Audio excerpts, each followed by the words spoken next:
Good day, everybody. It's Tammy, and today I am talking about another chapter in the Seven Spiritual Laws of Success by Deepak Chopra.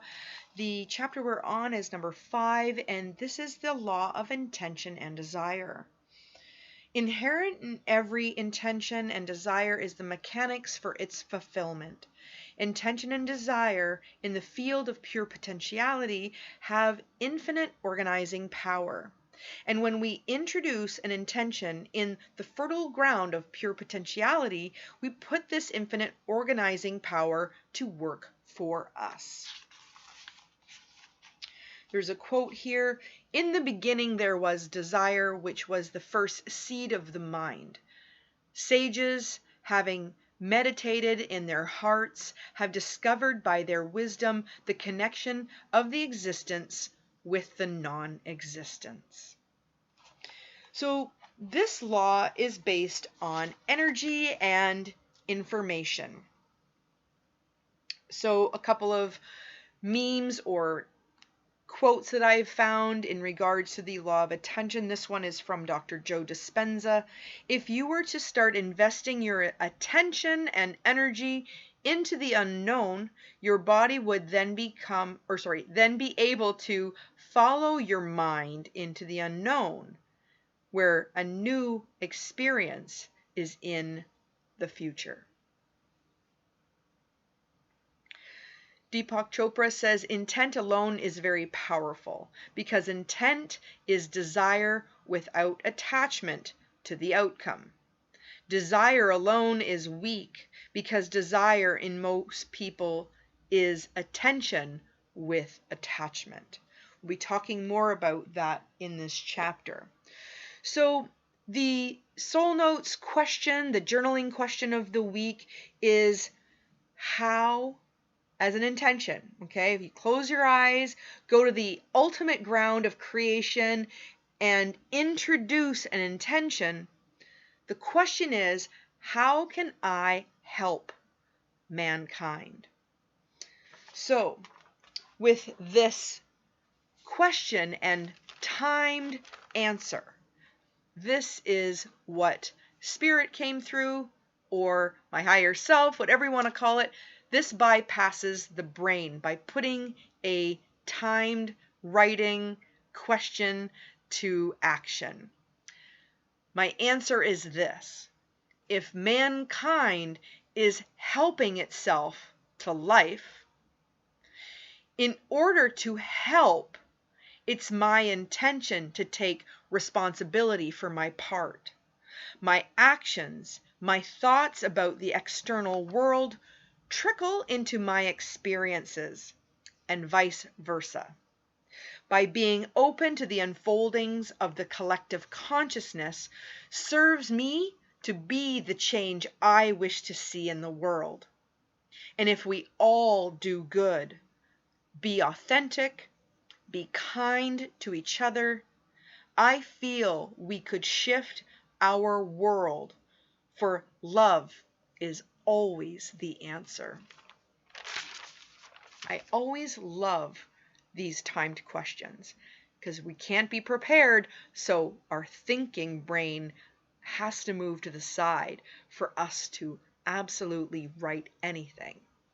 So let's look at the law of intention and desire, which is chapter 5.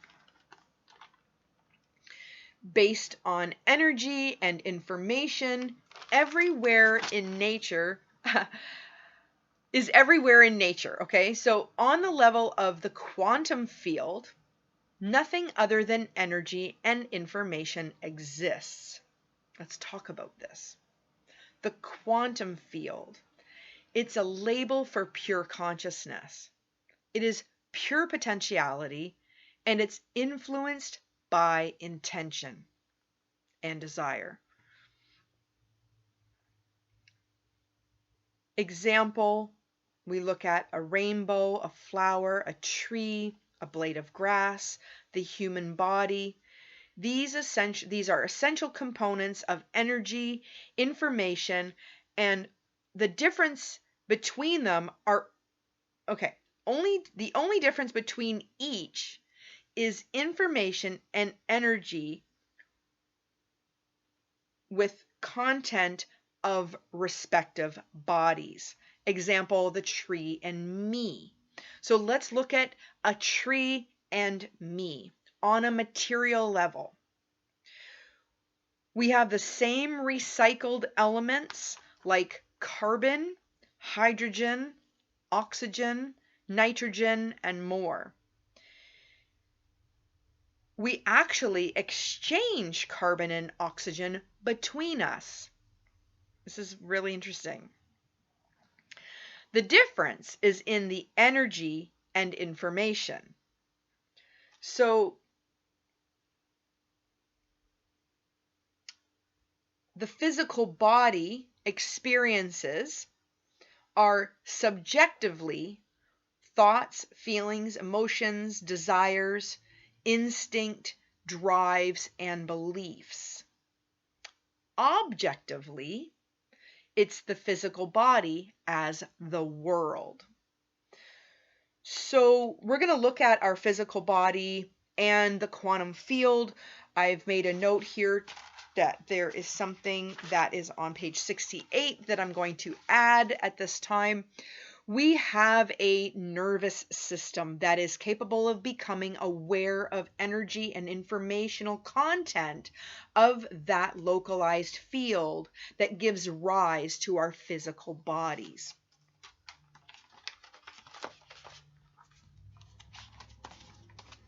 So, our physical body. Our physical body is not separate from the body of the universe because quantum mechanics, which is a level, okay, the levels of that has no well-defined edges. Very well put.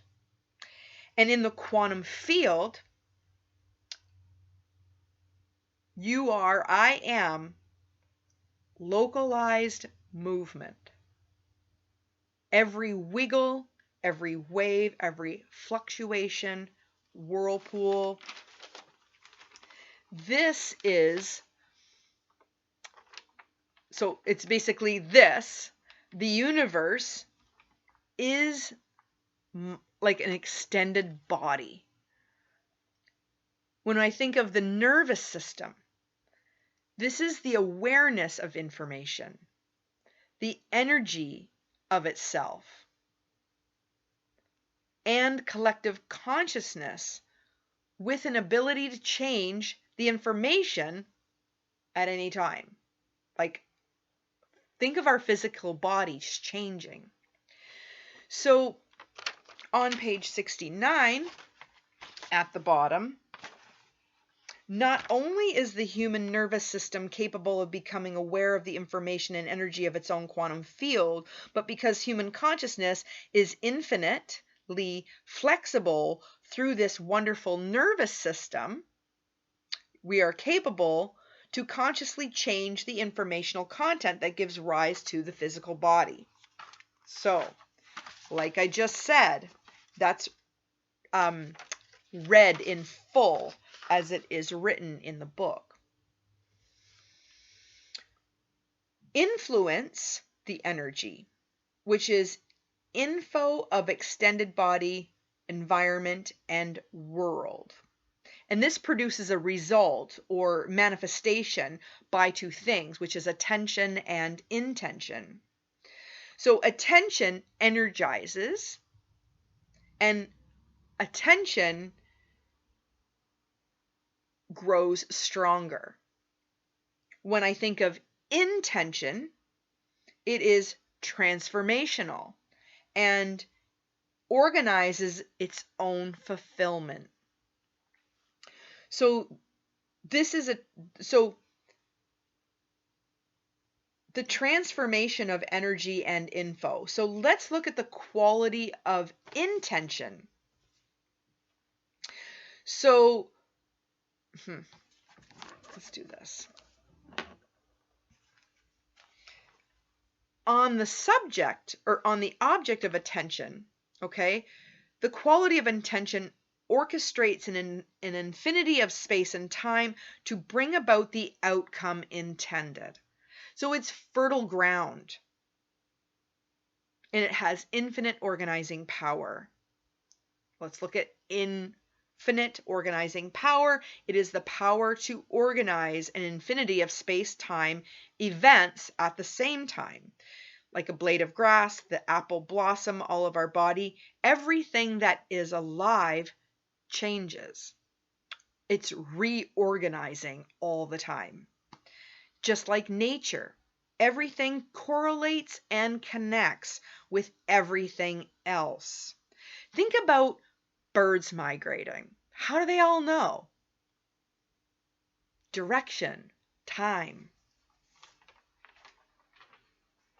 Nature's a symphony, and it's orchestrated at the ground of creation.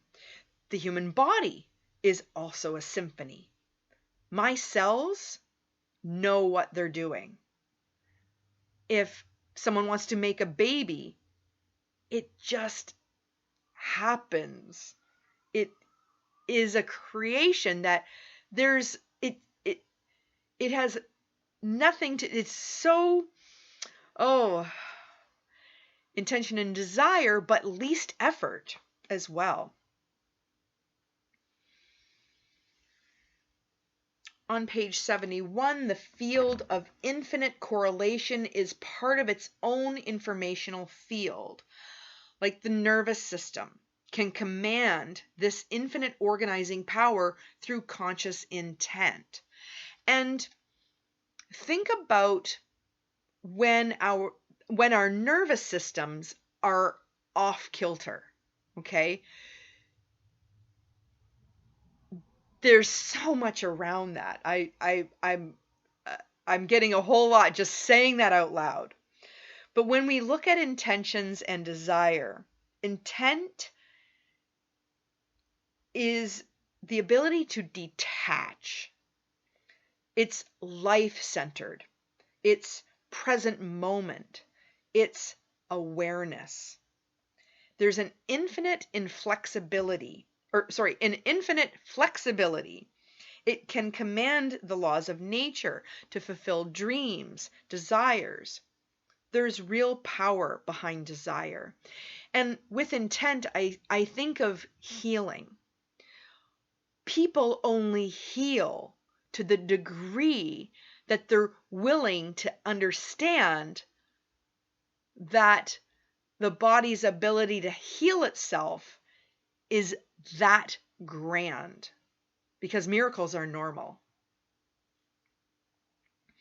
This is very powerful, that without attachment to, we can allow, it's like we're moving,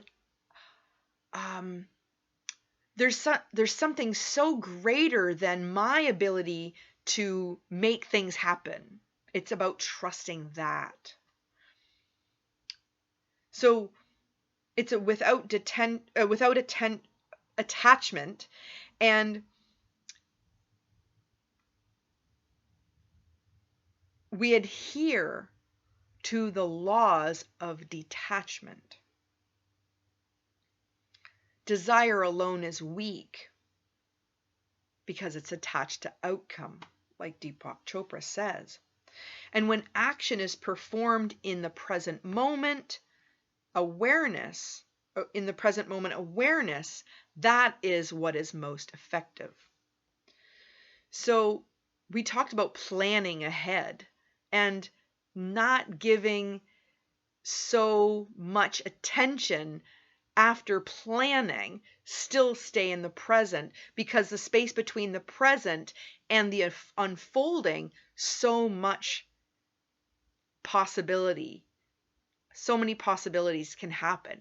I might change my mind. You never know what could take place. Something could externally change that would affect the desire or the intention. We always want to remain open. Intent is for the future, which is created in the present. Attention is in the present. So how do we accept the present as is? We intend for the future, but detach from our intentions. Past, present, and future, these are properties of consciousness. Past is recollection and memory. The future is anticipation. And the present is awareness. We always want to spend as much time in awareness of what is. This is our guidance system. Something happens I don't like. What is my awareness? What can I take responsibility for? And if I have an opportunity to make light of or bring peace to or love, that is what I choose. It's not a reaction unless I have banked a lot of positivity resonance where I'm able to bounce back with clarity. Time is movement in thought. So past and future is born in the imagination. Only present awareness is real, is eternal. There is potential for space, time, matter, and energy, but there is an eternal field of possibilities experiencing itself as abstract forces. Think of light or heat or gravity, electricity, magnetism, not in the past or in the present. So on page 74, it reads, intention grounded in this detached freedom of the present, let me start all over, sorry. Intention grounded in this detached freedom of the present serves as the catalyst for the right mix of matter, energy, and space-time events to create whatever it is you desire. So maintain an unshakable serenity while being committed to your goals with intense passion, with detached awareness and one-pointed, focused intention simultaneously. So how do we harness the power of intention? Number 1, center yourself in between the breaths. In between the thoughts come and go. We have thoughts, we are not our thoughts. Into the silence, which is the essential state.